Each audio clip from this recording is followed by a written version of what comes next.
Allez, salut tout le monde. Alors aujourd'hui, il n'y a pas le proprio de la voiture qui est là, c'est mon kinou qui filme, hein. Vous l'avez déjà vu sur plusieurs vidéos. J'ai le Lascar de la 206 de la précédente vidéo qui est là aussi. Et je présente tout simplement le véhicule de la Mama, le véhicule de la daronne. Donc on avait fait une super petite Golf 4 cabriolet. Et pour ceux qui connaissent un peu Volkswagen, qui ont tout de suite vu, on peut reconnaître la petite baguette US puisqu'on est en présence d'un Golf 4 cab US. Donc mon kinou, on va faire le tour tous les deux. Donc partie avant, bon la voiture il n'y a pas masse de choses à dire parce qu'elle n'est pas modifiée de ouf. Mais on va parler aussi des spécificités entre les modèles Euro et les modèles US. Donc on remarque tout de suite déjà la plaque carrée forcément. Et ce fameux bandeau qui intègre les petites veilleuses US sur le côté. Donc ça c'est vraiment super sympa. On va allumer la voiture tout à l'heure. Ça c'est quelque chose qui est vraiment cool. Les jantes de la daronne, c'est des jantes qui m'appartenaient, que je lui ai filées. Donc on a des borbettes en 7,5 de large à l'avant. Donc ça reste pas mal la voiture.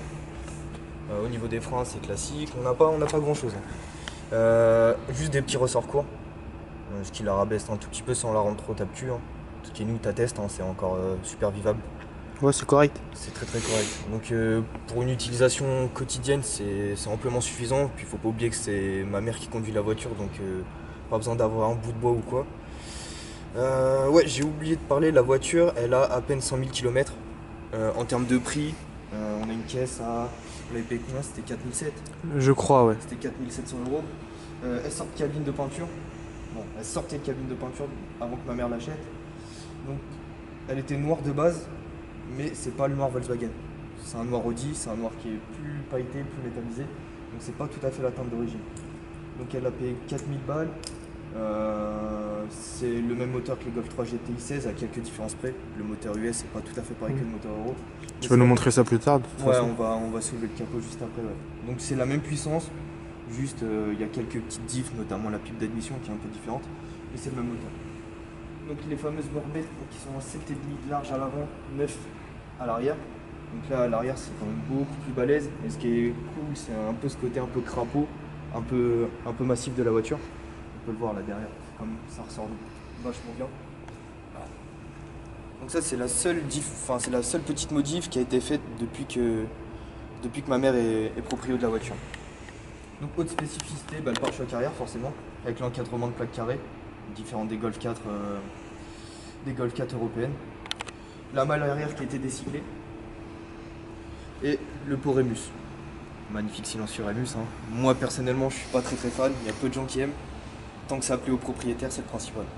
Esthétiquement c'est sûr que c'est pas très discret. Le bruit est super sympa par contre. Ça pétarade un tout petit peu à la décélération, ça fait un bruit qui est assez vivable, qui est pas trop casse-tête.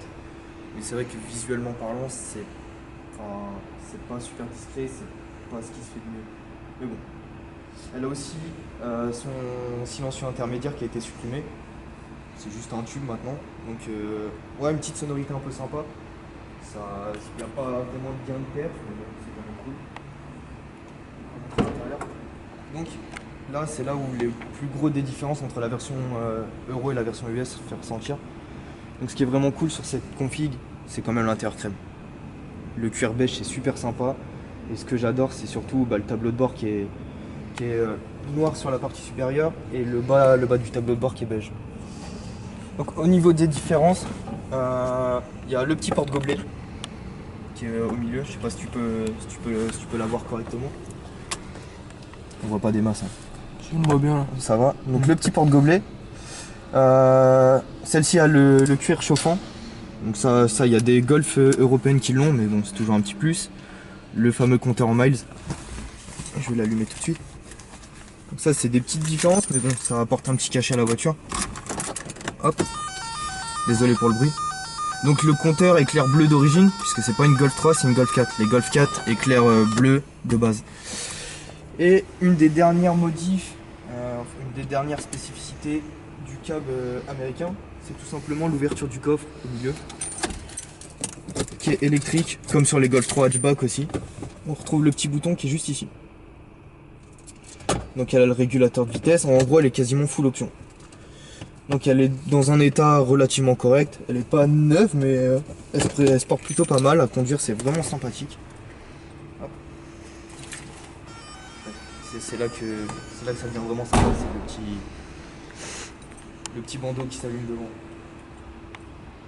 Donc voilà, pas de grosses motifs, mais ça suffit à donner un peu de cachet à la voiture. Tu montes le moteur un peu? Ouais, on va faire ça tout de suite. Donc niveau moteur, hein, c'est simple, il n'y a pas grand chose qui a été modifié, c'est full stock, à part l'échappement.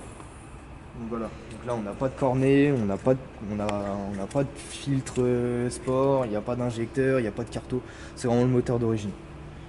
Donc ceux qui connaissent bien Volkswagen, ils remarqueront tout de suite la pipe d'admission du 2 litres Crossflow, qui est totalement différente des modèles Euro. Moi personnellement, Kinou, tu l'as déjà conduit, je trouve que tu as déjà conduit un Golf 3 européen. Personnellement, je trouve que ça marche un poil mieux qu'un Golf. Ouais, c'est moins mou. C'est moins mou. C'est pas non plus un avion de chasse, hein. Il y a le poids du cab forcément. On est quand même sur un 2 litres 8 soupape de 115 chevaux, c'est pas une dinguerie. Mais ça marche globalement mieux qu'une Golf 3 européenne. Je trouve. C'est pas folichon, mais ça se ressent quand même un petit peu. Donc, on va démarrer l'auto. Et petite spécificité aussi du modèle US, il faut embrayer pour démarrer la voiture.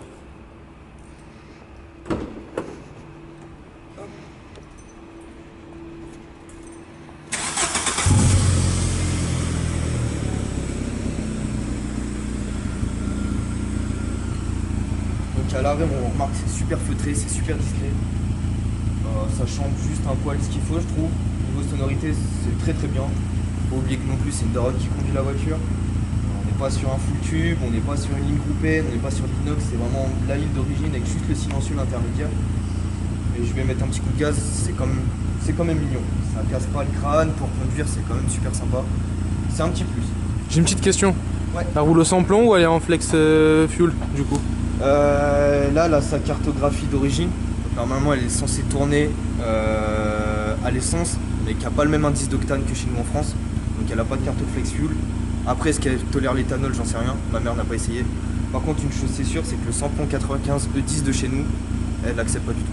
Enfin, elle accepte, elle roule, mais elle a des ratés. À l'accélération, elle broute. Donc on sent clairement que la carto, c'est une carto américaine, c'est pas une carto française. Au samplon 98, ça tourne bien, mais ouais, pas de flex fuel malheureusement. C'est un petit peu contraignant. Mais je suis même pas sûr que Volkswagen à cette époque-là, je pense pas qu'il y avait de carte flex fuel. Hein. Franchement, Je sais pas. Franchement, On va se renseigner. Ouais, si quelqu'un dans les commentaires, si quelqu'un voit la vidéo connaît, mon avis, je pense pas. Mais non, le 98, ça va, elle le prend plutôt bien. Je vais nous faire écouter le mélodieux chant du 2 litres. Le magnifique 4 cylindres 8 soupapes.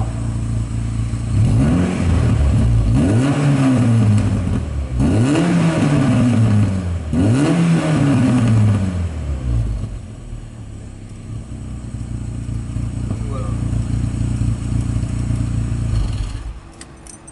C'est pas trop violent. Ouais, c'est sympa hein. C'est sympa. Ça suffit pour une utilisation routière classique, c'est très bien.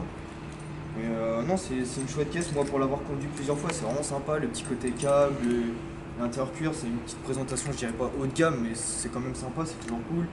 Le petit cuir chauffant qui est sympa aussi. Après, esthétiquement, la voiture, on aime ou on n'aime pas. Moi, personnellement, j'aime pas du tout cette génération de cab.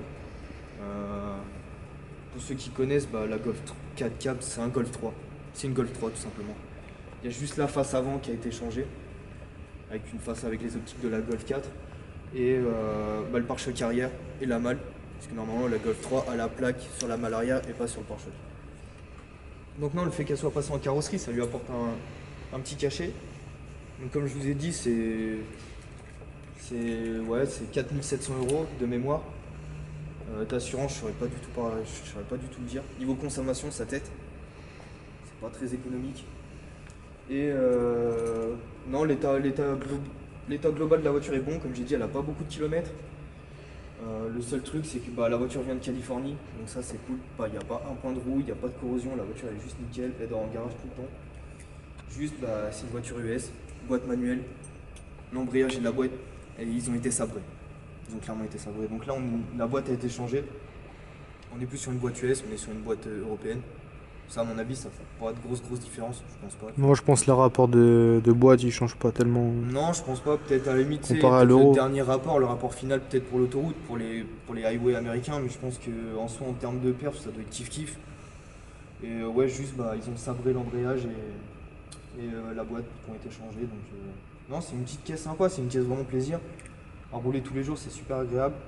Et bah, généralement, la question qui se pose en fin de présentation, c'est quels sont les modifs à venir, le projet. Là, personnellement, connaissant ma mère, il n'y aura pas grand chose à faire si ce n'est de l'entretien ou deux, trois conneries. Voyage. Ouais, bah, l'embrayage qui est fatigué. Mais il n'y aura pas de grosses modifs esthétiques.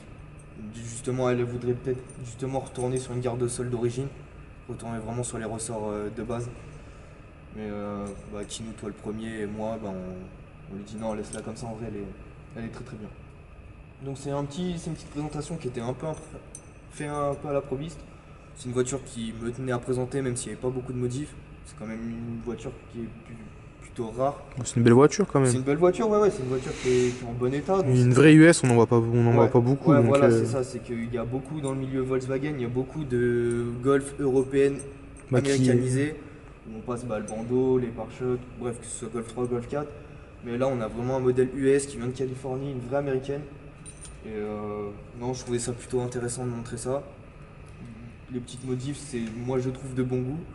Donc je trouvais ça intéressant quand même de la montrer, même s'il n'y a pas non plus grand chose à dire comme la Saxo ou la 206 S16. Il y a un petit peu moins de pièces. Déjà le moteur est full stock. Mais c'est quand même quelque chose qui valait le coup d'être montré.